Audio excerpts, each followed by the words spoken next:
This is Akanksha Singh. Welcome you on YouTube channel way to JRF। आज है practice set number 4। इसके पहले 3 videos upload हो चुकी हैं, उनको भी आप ज़रूर देखिएगा। एंड अगर आपने अभी तक चैनल सब्सक्राइब नहीं किया है तो चैनल को भी सब्सक्राइब ज़रूर कर लीजिएगा। आप होम साइंस से रिलेटेड अगर किसी भी एग्ज़ाम की प्रिपरेशन कर रहे हैं तो आपको इन वीडियो से आपको हेल्प मिलेगी, specially net JRF, TGT, PGT।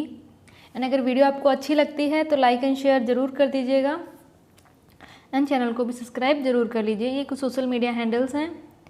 ये है टेलीग्राम ग्रुप, यहाँ पे आपको सारे PDF मिल जाएंगे। जितनी भी क्लासेस यहाँ पे डिस्कस होती हैं ये सारे PDF आपको यहाँ पे मिल जाएंगे। एंड टेलीग्राम पे डेली क्विज़ होता है, आप वहाँ से क्विज़ भी ज्वाइन कर सकते हैं।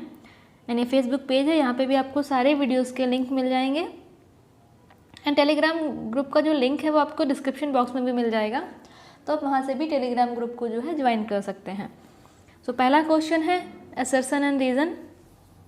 असर्शन क्या है कि gums are used to replace fat partially in meat hamburger to reduce the fat calories.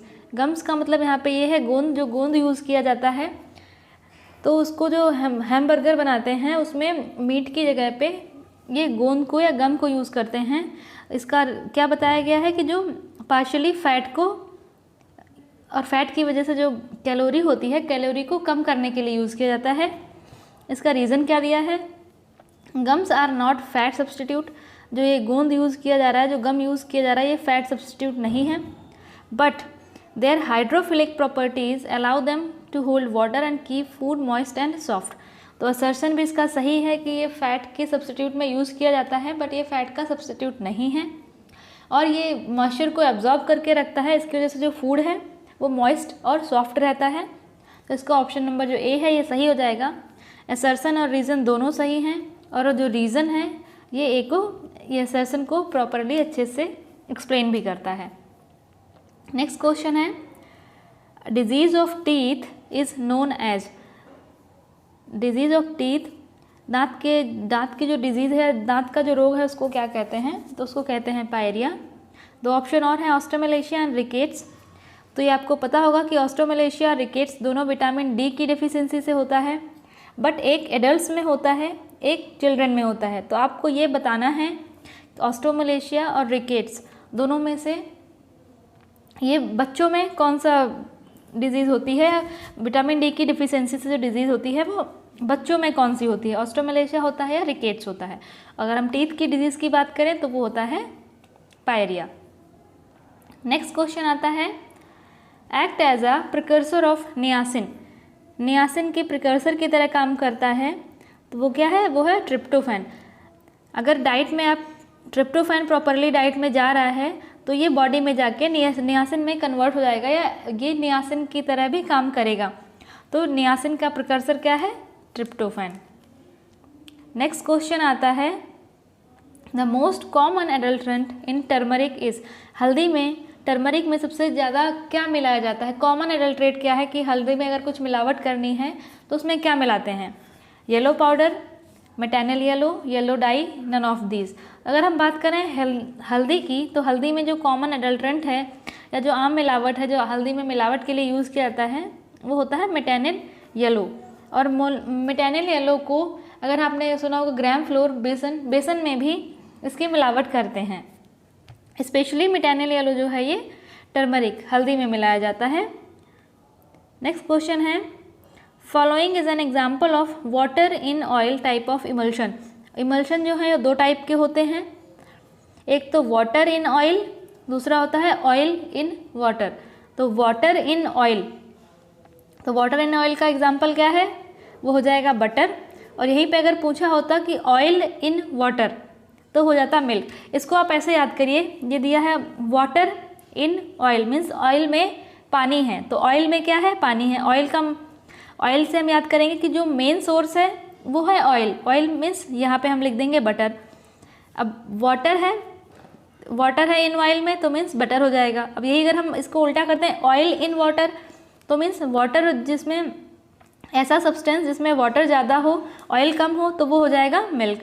और यहाँ पे ऐसा सब्सटेंस जिसमें ऑयल ज़्यादा हो वाटर कम हो तो उसका एग्जांपल हो जाएगा बटर। तो इसको आप ऐसे भी याद कर सकते हैं बाकी आपने जो भी ट्रिक यूज़ किया हो याद करने के लिए अच्छा है, लेकिन आप इसको ऐसे भी याद कर सकते हैं। तो वाटर इन ऑयल, और इमल्शन का मतलब जहाँ पे दो इमिसिबल चीज़ें लाइक वाटर और ऑयल ये दोनों एक साथ मिलते नहीं हैं, पर बटर में आप इनको अलग नहीं कर सकते हैं, मिल्क में आप इनको अलग नहीं कर, ऐसे नेचुरली आप इनको अलग अलग नहीं कर सकते हैं। बाकी आप इनको फिर मट्ठा बना के छाछ बना के आप अलग करते हैं, बट नेचुरली अगर आप इनको एक साथ रखते हैं तो मिल्क में कभी ऐसा नहीं होता है कि पानी पानी एक साइड हो गया, फैट फैट एक साइड हो गया, तो ऐसा नहीं होता है। तो इमल्शन मीन्स दो इमिसिबल जो सब्सटेंस हैं उनका मिक्सचर, उसको हम बोलते हैं इमल्शन। नेक्स्ट क्वेश्चन आता है, which of the following is not a hand printing technique. इनमें से हैंड प्रिंटिंग टेक्निक कौन सी नहीं है। अगर हम बात करें प्रिंटिंग की तो मशीन प्रिंटिंग और हैंड प्रिंटिंग, और यहाँ पे बात किया गया कि जो ऑप्शन दिए हैं इनमें से हैंड प्रिंटिंग टेक्निक कौन सी नहीं है। अगर हैंड प्रिंटिंग टेक्निक नहीं है तो क्या होगी, मशीन प्रिंटिंग टेक्निक है। तो इनमें से अगर हम बात करें ड्यूप्लेक्स, तो ये ड्यूप्लेक्स जो है ये मशीन प्रिंटिंग टेक्निक है, ये हैंड प्रिंटिंग टेक्निक नहीं है। बाकी स्क्रीन है, ब्लॉक है, स्टेंसिल है, ये सभी हैंड प्रिंटिंग टेक्निक्स हैं। नेक्स्ट क्वेश्चन है, जो menu for meal on wheel, जो मील ऑन व्हील, जो जैसे जो ठेले पे जो हम बोले कि जो ठेले वाले खाने के लिए कुछ ऐसे हम बोलते हैं स्ट्रीट साइड बेचते हैं या रोड पे बेचते हैं, तो वो मेन्यू कैसा होता है, स्टैटिक होता है, सिलेक्टिव होता है, सिंगल यूज़ होता है, नॉन सेलेक्टिव होता है। अब जब वो ठेले पे बेच रहे हैं तो उनके पास कुछ सिलेक्टेड डिशेस होती हैं, तो वो सिलेक्टिव मेन्यू हो जाएगा, क्योंकि वहाँ पे जैसे कोई मोमोज़ वाला है, वो मोमोज़ बेच रहा है, तो वहाँ पे आपको एक सेलेक्टेड आइटम बेच रहा है, वो है मोमोज़। तो आप वहाँ जाके अगर उसको आप बोलोगे पिज़्ज़ा दे दो, बर्गर दे दो, वो आपको नहीं मिलेगा। मीन्स वहाँ पे वो एक सेलेक्टिव डिश बेच रहा है। तो जो मेन्यू ऑन व्हील की अगर हम बात करें तो वो सेलेक्टिव होता है। नेक्स्ट क्वेश्चन आता है, electromyography is a method used for measuring. जो इलेक्ट्रोमायोग्राफी एक मेथड है, उसको क्या मेज़र करने के लिए यूज़ किया जाता है। तो इसको जब इतने ऐसे बड़े बड़े टर्म्स होते हैं तो उनको आप ऐसे भी याद कर सकते हैं। Electro means electric, myography means हमने पढ़ा है कि मसल्स की रीडिंग लेना, तो मायोग्राफी मीन्स मसल्स। तो क्या है इसमें इलेक्ट्रिक मसल फटीक, इसमें सिर्फ मसल्स की बात कर रहे हैं। हमने यहाँ पे क्या बात की है, इलेक्ट्रिक और मसल्स दोनों, तो ए तो ऑप्शन गया। उसके बाद है electric phenomena occurring in muscles, तो सिंपल सी बात है ये ऑप्शन जो बी है वो सही है। मसल्स में इलेक्ट्रिकल फेनोमेना से देखना कि उसमें क्या इलेक्ट्रिकल, अगर कुछ जैसे ठंडियों में है कपड़े जब अगर पहनो और निकालो तो देखो जब निकालते हैं तो थोड़ा सा एक वाइब्रेशन जैसा होता है, तो यही है electric phenomena occurring in muscles. तो ये है इसका हिंदी में ऑप्शन। नेक्स्ट क्वेश्चन है, which of the following is bluing agent. Bluing agent means dye करने वाला, उसको हम बोल सकते हैं ब्लूइंग एजेंट। क्या, नील जो हम नहीं वाइट कपड़ों पे लगाते हैं उसको, तो उसको हम बोलते हैं ब्लूइंग एजेंट। तो इनमें से कौन सा एजेंट है जो नील करने के लिए यूज़ किया जाता है, ब्लूइंग करने के लिए यूज़ किया जाता है, वो है मेथाइलिन ब्लू। नेक्स्ट क्वेश्चन आता है, fruits such as mango, papaya, peaches and apricot are rich source of. इस टाइप के जब क्वेश्चंस आपको मिलते हैं तो उसमें आप पहले इनके ऑप्शंस देखो, antioxidant, carbohydrate, soluble fibre and protein. अभी आपको कोड्स में इसके आंसर सेलेक्ट करने हैं कि इन कौन सा आंसर सही है। यहाँ पे मल्टीपल आंसर्स हैं। सबसे पहले आप देखो ऑप्शंस, इसमें आप देखो कि एक दो ऑप्शन तो ऐसे होंगे जो आपको बिल्कुल क्लियर है कि हाँ ये एग्जैक्ट सही है। हो सकता है एक दो आपको ऐसे मिल जाए कि जो आपको पता है कि नहीं ये इसका आंसर है ही नहीं। जैसे अगर यहाँ पे बात कर रहे हैं फ्रूट्स की, mango, papaya, peaches and apricot are rich source of, तो फ्रूट्स हैं तो सिंपल सी बात है इसमें एंटीऑक्सीडेंट्स होते हैं, सॉल्युबल फाइबर्स होते हैं, ये तो आपको पता है। उसके बाद हमने पढ़ रखा है प्रोटीन रिच फूड कौन है, जो एनिमल प्रोडक्ट्स हैं, मिल्क है, मीट है, ये सब प्रोटीन रिच होते हैं, तो प्रोटीन तो इसमें आएगा ही नहीं। तो यहाँ से आप एलिमिनेट करके ऑप्शन यूज़ कर सकते हैं कि जिसमें प्रोटीन है वो ऑप्शन तो सही होगा ही नहीं। मीन्स ऑप्शन नंबर 4 इसमें है, ये भी नहीं होगा, ये भी नहीं होगा, ये भी नहीं होगा। बचा कौन सा, 1 2 3। मीन्स जो फ्रूट्स की अगर हम बात करें तो उसमें antioxidant, carbohydrate and soluble fibre, option number A जो इसका है ये सही हो जाएगा। अगर आपको वीडियो अच्छा लगता है तो लाइक एंड शेयर जरूर कर दीजिएगा। एंड अगर अभी तक आपने चैनल सब्सक्राइब नहीं किया है तो चैनल को भी सब्सक्राइब जरूर करिएगा। And next question is the time when sexual maturity is reached. ऐसा कौन सा टाइम है, मीन्स किस टाइम पे सेक्सुअल मैच्योरिटी जो है वो फुल्ली डेवलप्ड हो जाती है, तो उसको हम बोलेंगे puberty. Puberty is the age जब सेक्सुअल मैच्योरिटी जो है वो डेवलप हो जाती है। नेक्स्ट क्वेश्चन आता है, the list of human values was given by हुम। अगर हम बात करें ह्यूमन वैल्यूज़ की तो ये किसने दिया है? ऑप्शन है Denman W Ross, Ernest Angel, Parker, Parker and Park. तो हमने पढ़ा है कि जो वैल्यूज़ हैं, जो ह्यूमन वैल्यूज़ हैं, उनको दिया है पार्कर ने। और अगर हम बात करें अर्नेस्ट एंजल की तो उन्होंने एंजल्स लॉ दिया है, जिसमें इन्होंने upper class, middle class, lower class के जो बजट है उसके बारे में डिस्कशन किया है। उसके कुछ 5 पॉइंट्स दिए हैं। और यहाँ पे हम बात कर रहे हैं ह्यूमन वैल्यूज़ किसने दी है, तो वो दी है पार्कर ने। नेक्स्ट क्वेश्चन आता है, the normal prenatal period of human development calculated in a day is about. हमने वैसे क्या पढ़ा है, 9th मंथ प्रेगनेंसी, बट जब इसको हम डेज़ में कैलकुलेट करते हैं तो कितने डेज़ के अकॉर्डिंग कितनी होती है, क्वेश्चन कई बार पूछा गया है। जब हम इसको डेज़ में कैलकुलेट करेंगे तो ये आता है 280 डेज़। नेक्स्ट क्वेश्चन आता है, the impact of information communication technologies ICTs in practice is evident in.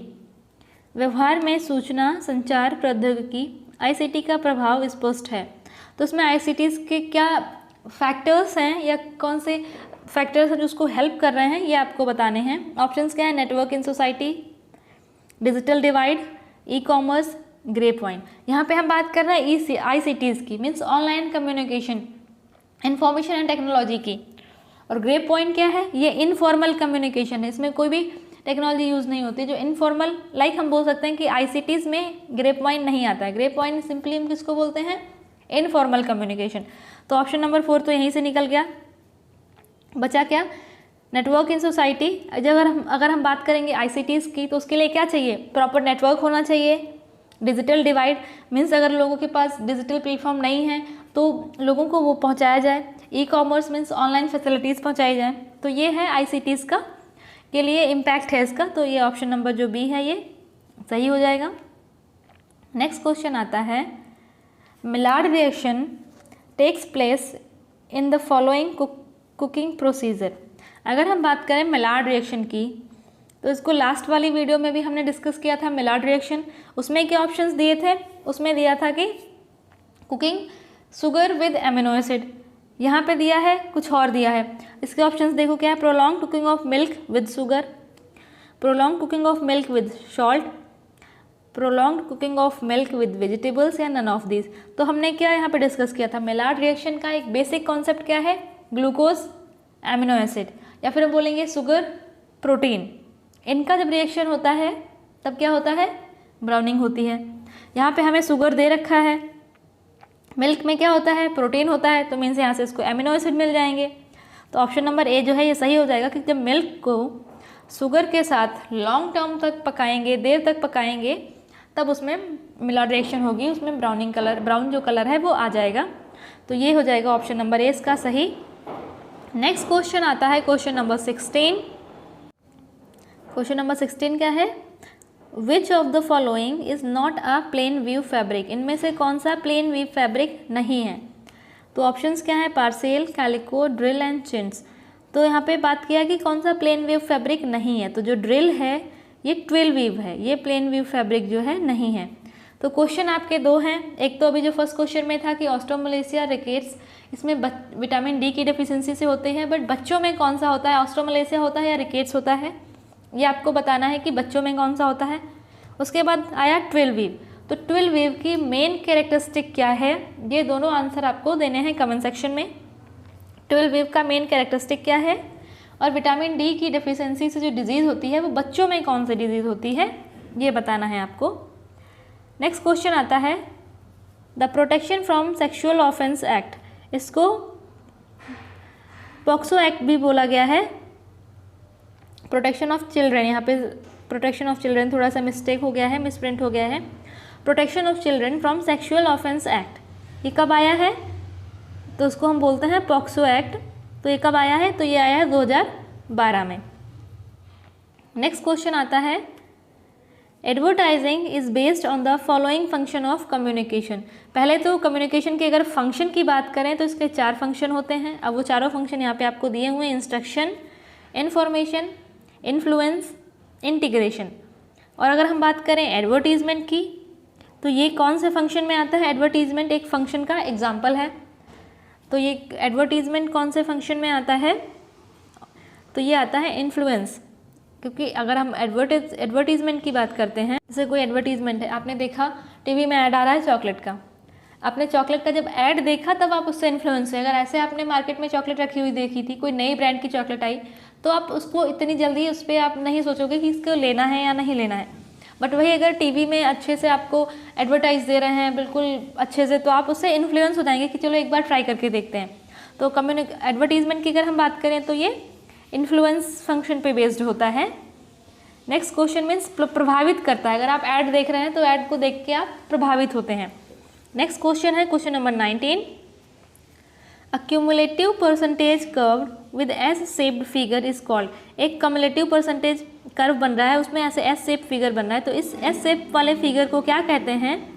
तो उसको कहते हैं ओगाइव। जो एस शेप फिगर बनता है उसको ओगाइव कहते हैं। नेक्स्ट क्वेश्चन आता है असर्शन रीजन।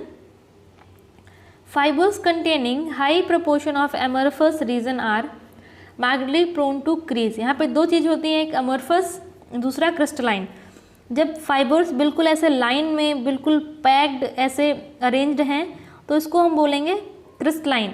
यही फाइबर्स अगर दूर दूर ऐसे अरेंज्ड हैं तो इसको हम बोलेंगे अमरफस। सिंपल सी बात है, जब क्रिस्टलाइन है बिल्कुल आपस में ऐसे पैक्ड हैं तो इनके बीच में जो फोर्स है वो स्ट्रांग है, और ऐसे फाइबर्स जो दूर दूर हैं तो इनके बीच में फोर्स जो है वो उतना स्ट्रांग नहीं है, तो इनकी जो क्रीज है वो जल्दी ख़राब हो जाएगी। तो उसका रीज़न भी यही दिया है, this is because of the absence of intermolecular binding forces.